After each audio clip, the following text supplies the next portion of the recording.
Proclamación del Santo Evangelio según San Lucas. En aquel tiempo bajó Jesús del monte con los 12 y se paró en un llano, con un grupo grande de discípulos y de pueblo, procedente de toda Judea, de Jerusalén y de la costa de Tiro y de Sidón. Él, levantando los ojos hacia sus discípulos, les dijo: Dichosos los pobres, porque vuestro es el reino de Dios. Dichosos los que ahora tenéis hambre, porque quedaréis saciados. Dichosos los que ahora lloráis, porque reiréis. Dichosos vosotros cuando os odien los hombres, y os excluyan, y os insulten, y proscriban vuestro nombre como infame por causa del Hijo del Hombre. Alegraos ese día y saltad de gozo, porque vuestra recompensa será grande en el cielo. Eso es lo que hacían vuestros padres con los profetas. Pero ay de vosotros los ricos, porque ya tenéis vuestro consuelo. Ay de vosotros los que ahora estáis saciados, porque tendréis hambre. Ay de los que ahora reís, porque haréis duelo y lloraréis. Ay si todo el mundo habla bien de vosotros. Eso es lo que hacían vuestros padres con los falsos profetas. Palabra del Señor. Gloria a ti, Señor Jesús.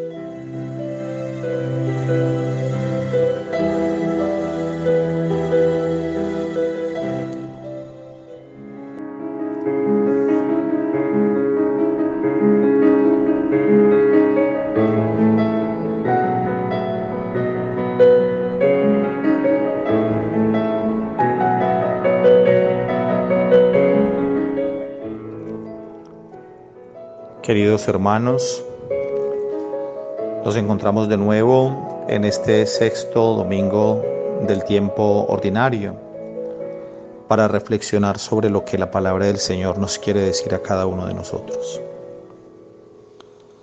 El Evangelio que hemos proclamado hoy es lo que se conoce como el Sermón de la Montaña.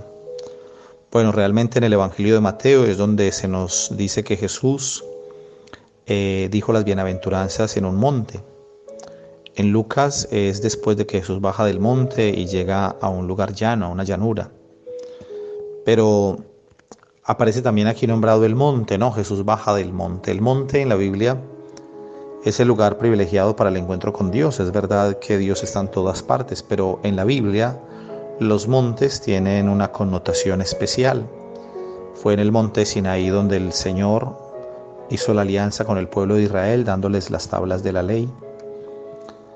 El monte Carmelo, donde el profeta Elías retó a los 450 profetas de Baal.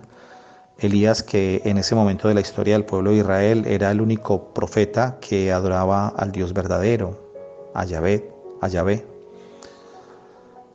Y el monte Tabor, el lugar donde Jesús se transfigura delante de los discípulos, el monte Gólgota, donde Jesús muere en la cruz.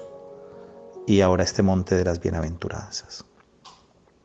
Hay mucha gente que está allí, cerca de Jesús, en este Evangelio. Un grupo grande de discípulos y del pueblo, nos dice la palabra, que venían de muchos lugares, de Judea, de Jerusalén, de la costa, es decir, casi de todas las regiones. Y entonces Jesús dirige hacia ellos las bienaventuranzas. Y comienza diciendo: dichosos los pobres, porque vuestro es el reino de Dios. Pidámosle hoy al Señor que nos dé la capacidad de entender esta palabra, porque este texto del Evangelio ha dado lugar a interpretaciones dañinas en la historia reciente de la Iglesia, digámoslo así. Algunas personas sabrán que hubo todo un movimiento llamado Teología de la Liberación en América Latina y que precisamente uno de sus textos fundamentales es este, de las bienaventuranzas. Porque en este texto del Evangelio de hoy comienza el Señor diciendo: bienaventurados o dichosos los pobres, porque vuestro es el reino de Dios. Y más adelante dice: ay de vosotros los ricos, porque ya tenéis vuestro consuelo. Estas palabras de Jesús, muchos las interpretaron como una diferencia de clases, entonces muchos se dedicaron con la palabra de Dios, contaminándola con marxismo y con muchas cosas, para generar una brecha entre los ricos y los pobres, de rabia, de resentimiento de los pobres hacia los ricos. Además, si recordamos otra frase pues lapidaria de parte de Jesús con respecto a los ricos, cuando dice: más fácil pasa un camello por el ojo de una aguja que un rico entrar en el reino de los cielos. Tanto que los discípulos se escandalizaron y decían: pero entonces ¿quién podrá salvarse? Y el Señor dice: pues lo que es imposible para los hombres es posible para Dios. A ver, hermanos, Jesús no vino a hacer acepción de personas, es decir, no está Jesús aquí en ningún momento canonizando la pobreza, es decir, diciendo que si somos pobres y no tenemos las cosas básicas, las cosas necesarias, ya por eso automáticamente estamos salvados. Tampoco está diciendo el Señor que las personas ricas, por el hecho de tener bienes materiales, por ser ricos, ya están condenados. Los bienes materiales, como su nombre lo dice, bienes materiales son bienes, no males. Nadie que tenga una casa va a decir que tiene un mal material, tiene una casa que es un bien material. Entonces, los ricos, es verdad que hay ricos que se han hecho ricos explotando a los pobres. Es verdad que hay ricos que han amasado fortuna pagando salarios de miseria, salarios de hambre. Y eso es pecado grave ante el Señor. Hay gente que se ha hecho rica por medio de la usura, por intereses altísimos cuando presta dinero, en las medidas de las, digamos, en un supermercado, por ejemplo, en los productos, de no poner el peso real, bueno, en fin, tantas cosas, trampas que la gente puede hacer. Pues esas personas, Dios las condena, obviamente. Pero pensemos en las personas que han nacido en familias que tienen medios económicos y toda la vida han tenido dinero. Esas personas son culpables por tener dinero. Dios les está diciendo: bueno, ahora vayan y vendan todo, vendan las empresas, vendan las propiedades y luego regalen todo y después vayan a vivir debajo de un puente. Creo que la voluntad de Dios no va por ahí, no es lo que está pidiendo el Señor.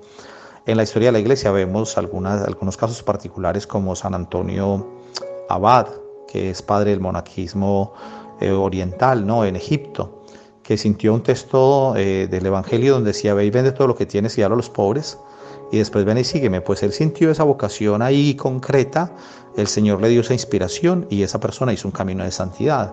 Son casos particulares, el Señor puede tocar el corazón con distintos textos de la palabra, pero lo normal es que el Señor no está pidiendo eso, porque imaginemos entonces todo el mundo diciendo: bueno, vamos a vender todo y tal, ¿cierto? Hay personas que crean empresa, hay personas que tienen dinero, pero que son generosos, que son capaces de ser solidarios, que comparten con los pobres, que ayudan. Y una persona podría hacer más con una empresa generando trabajo que feriando todo y regalándolo, y después entonces no tiene ni para él ni para los demás. Entonces, no se trata de eso, no se trata de eso lo que estamos diciendo aquí, lo que está diciendo el Señor en la palabra. Y por ejemplo, con respecto a los pobres, hay que entender qué significa los pobres en la Biblia. Es verdad que el pobre, en principio, es el que no tiene nada, el pobre es el que carece de las cosas mínimas, de las cosas básicas, ¿cierto? La pobreza, es real la pobreza. Pero también la pobreza en la Biblia es el indigente en el sentido espiritual, la persona que se siente pobre, que no se siente autosuficiente, que siente la necesidad del Señor y por eso se abre al amor y a la gracia del Señor y a la transformación del corazón.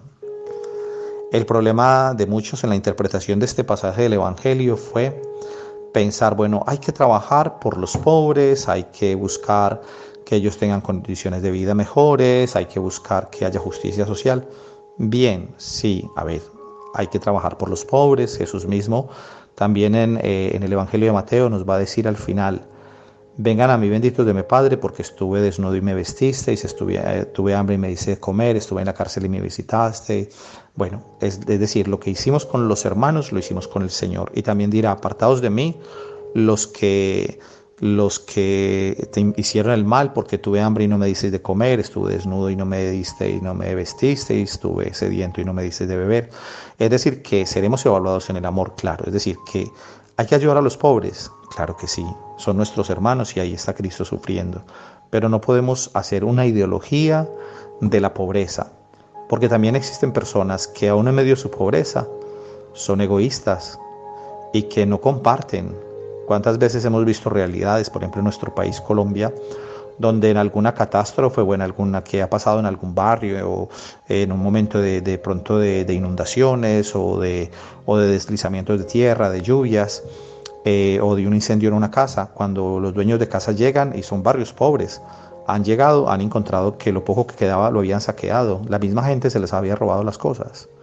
Entonces el ser pobre no es garantía, o sea, el ser pobre en el sentido material no es garantía de estar abierto a la gracia de Dios y a la dinámica del reino. En eso tenemos que tener mucho cuidado. Ni podemos canonizar la pobreza, ni podemos demonizar, o sea, como que ver malo las personas que tienen bienes materiales, cuando esas personas tienen esos bienes no como un fin en sí mismo, sino como un medio para la vida. Entonces pidámosle al Señor pues que nos dé esa gracia de entender esta palabra. Y luego también, por ejemplo, en la iglesia hay instituciones de caridad. Hay tantas comunidades religiosas que trabajan con los pobres, hay tantas instituciones como Cáritas, Manos Unidas aquí también en España, bueno, tantas entidades de la iglesia que trabajan por las personas y les ayudan. Pero si esas personas que ayudan a estas personas pobres reducen su trabajo pastoral solamente a dar cosas materiales, ¿cuál sería la diferencia con una ONG? Que hay tantas que no son personas creyentes, pero hacen el bien, a ver, y está muy bien que lo hagan, pero hay instituciones de los gobiernos, de los estados, personas particulares que ayudan a la gente pobre, y lo hacen, y muy bien. Pero ¿cuál sería la diferencia en las instituciones de la Iglesia Católica que hacen caridad? Sí, ¿cuál sería la diferencia con estas instituciones? La diferencia es que el creyente ve en el ser humano, en el hombre, en el ser humano, una realidad integral, una realidad de una necesidad no solamente corporal, física, de necesidades de comida, de vestido, de vivienda, sino que también ve una persona que tiene un alma para salvar. Y allí también entonces hay que formar y también allí hay que evangelizar. Jesús nos vino a salvar, ¿y de qué nos vino a salvar a nosotros? Que si estamos distraídos y nos vamos de casa y dejamos la puerta abierta o la ventana abierta, ¿nos va a salvar el Señor de que se nos entre un ladrón a la casa a robar? Seguramente que no. Que vamos conduciendo un vehículo a 140 por hora y las normas de tránsito dicen que por ahí solamente se puede ir a 100 kilómetros por hora y nos accidentamos. ¿De qué nos va a salvar el Señor? ¿Nos va a salvar de eso? No vino a salvarnos el Señor de eso. Nos vino a salvar del pecado, de la esclavitud, de vivir en pecado, de vivir esclavo de nuestros vicios, del peligro de la condenación eterna. De eso nos vino a salvar el Señor. Entonces que sepamos pues entenderlo. Y termino también diciendo hoy en el Evangelio, haciendo alusión a que Jesús dice: dichosos vosotros cuando os odien los hombres y os excluyan y os insulten por mi causa, por el nombre del Hijo de Dios, del Hijo del Hombre. En cambio luego dice: ay de vosotros si todo el mundo habla bien, de vosotros. Eso es lo que hacían vuestros padres con los falsos profetas. Aquí hay una reflexión muy fuerte que tenemos que hacer todos nosotros, empezando por los sacerdotes. Cuando todo el mundo nos quiere, cuando somos simpáticos para toda la gente, cuando toda la gente dice: este curita tan buena persona, tan amable, siempre tan sonriente, nos deja hacer todo, nunca nos llama la atención por nada, pues ahí tendremos que plantear qué estamos haciendo. ¿Será que sí estamos haciendo la voluntad de Dios? Porque si estamos granjeándonos el aprecio y el cariño de todo el mundo, significa que algo anda mal. Porque cuando el sacerdote o el bautizado, quien sea, se pone en la tarea de anunciar la palabra de Dios sin maquillarla, sin cortarle nada, es decir, lo que es, pues esa persona, ese sacerdote o ese laico, esta persona va a tener mucha gente que no lo quiere. Hay unos que lo van a querer, otras personas no lo van a querer porque incomoda, porque así como los profetas incomodaron con su palabra y con decir la verdad y de frente y directo, pues eso incomodó a mucha gente y por eso los quitaron del medio. Por eso pidámosle al Señor que seamos capaces también de recuperar esa dimensión profética en la iglesia. Bueno, hermanos, un abrazo y bendiciones.